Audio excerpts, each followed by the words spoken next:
Hey everyone, welcome back to the channel. Today, I'm beyond excited to introduce you to the newest addition to the garage, a 2009 Suzuki Swift Sport ZC31S in white. I picked this up from its kind owner, and it's been sitting in this garage since the first wave of COVID back in 2021. That's right, this beauty has been tucked away for almost 2 years.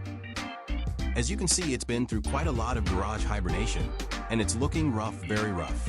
Dusty, dirty, and definitely in need of some TLC.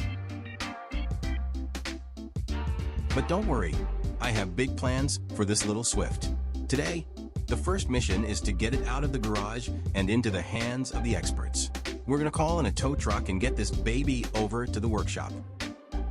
So why a Suzuki Swift, you might ask? Well, I've always had a thing for these compact, zippy cars, and I wanted a completely stock model that I could build from scratch. This will be a true project, starting from zero, and I can't wait to bring this Swift back to life. This is just the beginning of a long and exciting journey to transform this Swift into something amazing. It's going to be one wild ride, and I hope you'll join me every step of the way. That's it for today, but the journey is just getting started. Hit that subscribe button if you want to see the full transformation of this Swift ZC31S. Trust me, you don't want to miss what's coming next.